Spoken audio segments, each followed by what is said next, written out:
Let's take a second to talk about this. What are my actual expenses as a private practice owner? So, the first expense, and really the main expense or the most expensive expense that I have every month, is my office lease. For me, my office space includes utilities, garbage, Wi Fi, those kinds of things, but otherwise, those would also be expensive. Then there's also other office expenses, so things like office supply, therapeutic material.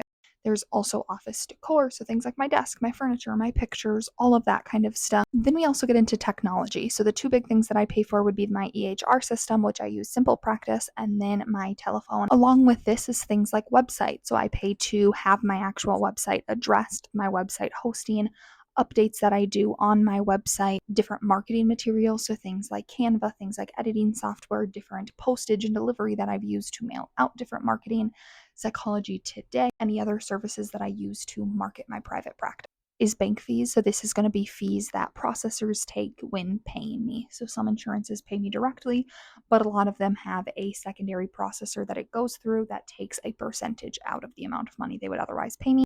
And then there's also things like varying fees. So this is going to be things like license fees. So when I have to update my license, this is going to be updating my insurance. This is going to be my continued education. This is going to be any professional services. So if I talk to a lawyer, a CPA, those kinds of things, people that I meet with, any business coaching, those kinds of professional services, which aren't going to be standard every month. They're going to kind of range and vary.